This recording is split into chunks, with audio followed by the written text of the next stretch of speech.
of Uganda in the office of the Speaker, and that I will support and uphold. N'ababaka abamu nga batandika okugikoppa so nga ye trademark ye kuba omukulembeze olina okubeerako ekyo abantu abalala kibakukoppako nemukibeera nga si kyangu naye ate mu ngeri endala abamu tubaddeko ku njuyi ez'enjawulo naye mu bulwomu naye ng'akalulu kaggwa nga buno bwa sipiika ng'akunoonya atuma n'omuntu mpitira gundi so nga era ne mu bigambo byo ng'olaba nti yagamba nti this was time to build bridges.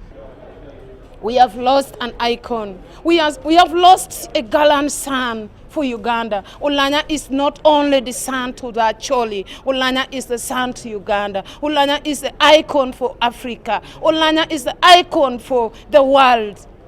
Bwe twali ekyankwanzi ng'abakabondoko balinamu yatuyigiriza nti bw'oba okola ekintu gobeera amateeka. Buli muzannyo gwonna gubeera n'amateeka ze bayita rules of the game. Era kyova olaba ekyamaanyi ekyabadde wano nakyo mu palamenti abadde agoberera our rules of procedure.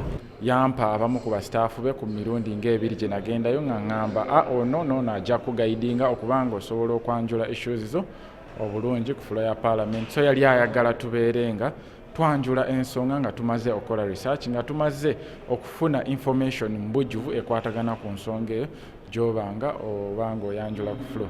Nga yakajja alondebwe ku bwa sipiika yatuyita ewaka ewuwe n'agamba ababaka ba East Africa njagala kumanya tusobola okukolagana tutya okulaba nti agenda ya East Africa tugireeta tugijjeyo Arusha oba yoyo yonna gye tukolera okujja wano tugireeta wano ku palamenti ya Uganda n'abantu aba Uganda okulaba nti tubunyisa agenda ya East Africa mu bantu ba Uganda. Era twagala ng'ababaka era yateekawo system n'agamba teri mubaka kola appointment naye okumulaba oba okumukubira ssimu bw'aba ng'ali mu ofiisi n'obanga ozenga mubaka okumulaba bwaba kuweerawo chance okumulaba n'omugamba n'omunyonyola bye byagala okunyonyola.